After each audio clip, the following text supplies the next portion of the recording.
Hi, Pisces. Welcome to your November 2025 astrology and tarot forecast. I have pulled the cards and the oracle cards to correspond with your astrology to expedite the message. I also have a Chinese fortune cookie fortune that I want to share with you. I've collected many throughout the years. Give you the, give you the lucky numbers on the back. Sorry, I had a brain fart. Let's jump into it. Mercury's shadow is heavy on us right now, so I am stumbling over my words, but man, the sun looks pretty right now, shining through the way it is. On the 4th of the month, we've got Mars, the planet of aggression, passion, and energy, moving into Sagittarius. This is your 10th house. This is the house of your career and your status. This is how the world knows you. On the 5th of the month, we've got a 13-degree Taurus full moon in the third house. Third house is dealing with your community, your neighborhood, your siblings, the people that you grew up with. On the 6th of the month, we have Venus moving into Scorpio. This is your ninth house of long distance trips. It's the house of the immigrant, the foreigner, foreign places, foreign lands, foreign thoughts, foreign people. It's also higher minded thinking. It's like a post secondary education. It is certifications that take a long time to get. These are long journeys. And Venus moving in there, it could also be dealing with religion. Venus moving in there means that you're going to be more sensitive towards those areas of life. Now, understand that Venus is a lover, but she's also a fighter. She fights for what she loves. Every planet has a planetary spectrum that it operates on depending on your chart and the aspects going on in it compared to the chart of the moment in the sky and the aspects going on with it. On the 9th of the month, we have Mercury going retrograde at 6 degrees of Sagittarius in your 10th house of career status and how people know you. I used to describe this as if all the world is a stage, the 10th house is a stage that the world knows you on. It's how you greet the world. It's how people know you. On the 11th of the month, we've got Jupiter going retrograde at 25 degrees in Cancer. This is your 5th house of recreation and extracurricular activities. These can be arts and crafts, but it's also romance and falling in love. That falls under the extracurriculars, if you will.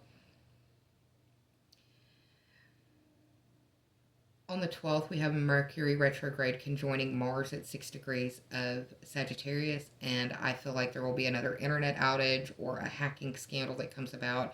I feel like it's going to be tied to the AWS stuff that occurred back in October, just from the synergy between the chart of that moment and this coming day on the 12th.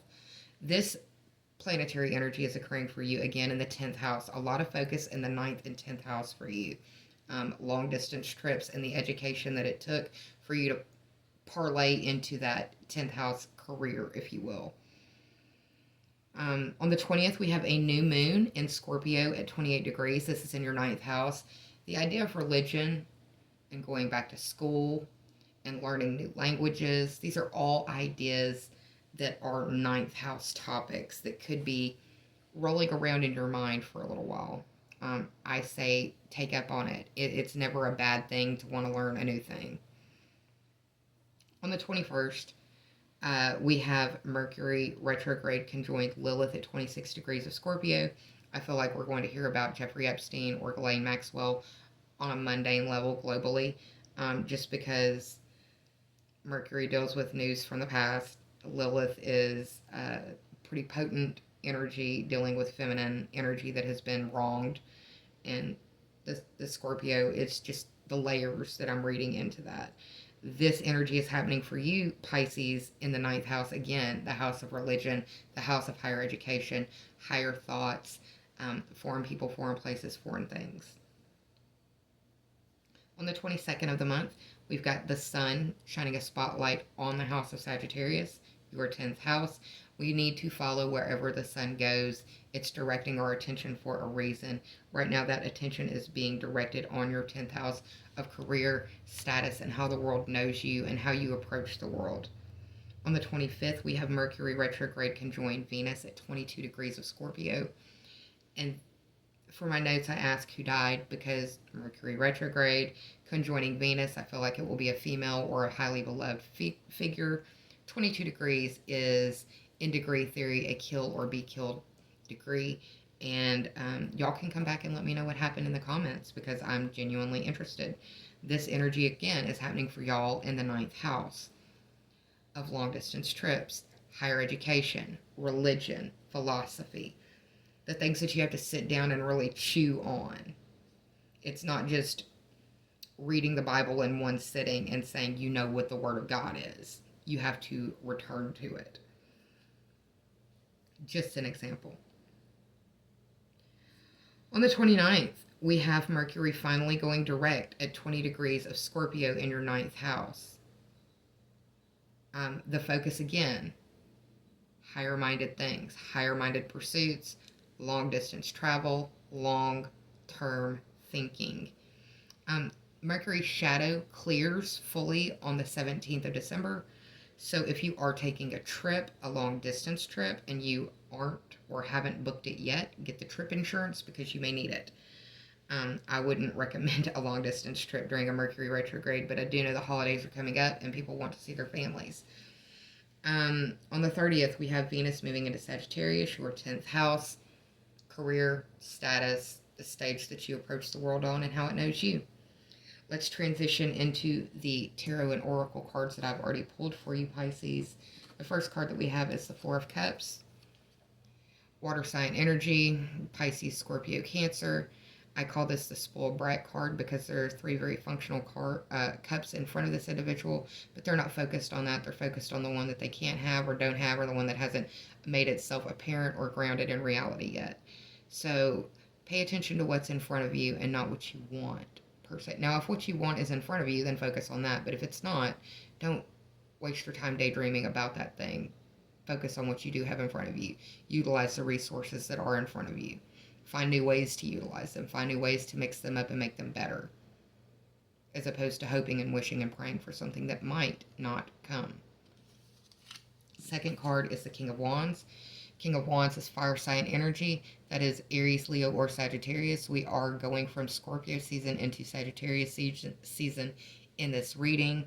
I feel like this card is asking you to embody the energy of this King of Wands, someone who is ready to get fiery real quick if need be to defend themselves. Because Mars is moving into that 10th house, which is also the house of Sagittarius, I feel like you need to really consider the archetypes that surround the King of Wands and possibly embodying that to help you feel more assertive in that 10th house. Third card that we have is the Four of Wands. And this is a card that is speaking of celebration. I feel like it speaks to the holiday season that is coming up in the Americas, with Thanksgiving and then Christmas shortly after. I don't think that this holiday season is going to be as bright as it has been for a lot of people. There are a lot of people that are suffering right now, and it is our duty as human beings to help uplift the other human beings that are being downtrodden for whatever reason.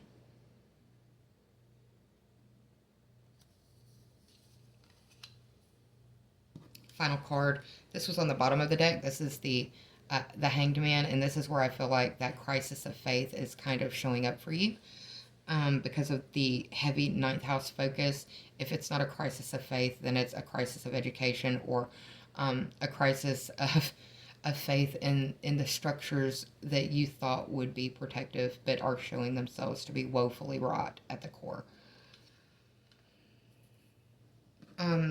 For the Animal Apothecary card that I pulled for you, we have the Phoenix. This is a card of transformation.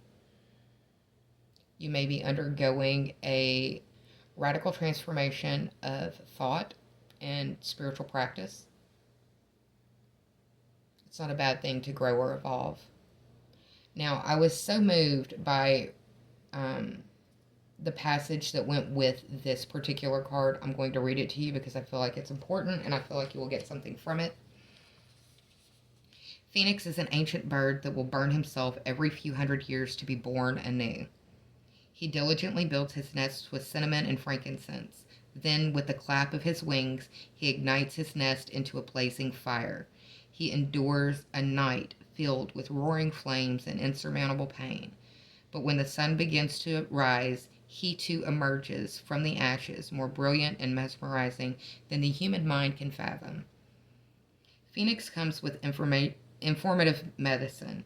He says that you are on the verge of a total transformation, and although you may still be living a current reality that your past self manifested, the medicine in this card foretells a profound change is approaching. You are in the space, the liminal space, in between jumping timelines. This timeline is your transition from the old version of yourself into the new version, a more evolved version of yourself. Do not get caught up in the trap of believing your current reality defines what lies ahead. It is very possible you are projecting old limiting beliefs onto the situation. Trust that all your effort over the last months and years are in the alchemical process of manifesting. You are now in the moment before you shift into your fullest self. You must believe the highest version of yourself is waiting and ready to be self-actualized. It spoke to me. I hope it speaks to you. The second oracle card that I pulled for you, Pisces, is interesting because it's release the dark wound and let love live. And what do we have here but an individual throwing back, gracefully releasing a fish into the water so that it can breathe and remain sustained. This is the 25th card of the Rebel Oracles, the Sacred Rebel Oracles deck by Elena Fairchild. This card asks that you let go of your death grip of perfectionism. This oracle card, paired with the Phoenix oracle card, to me says that you are being asked to take action so that your path can be guided by the grace of wisdom, so that you can continue your work with protection. And you will know what that means more than I do.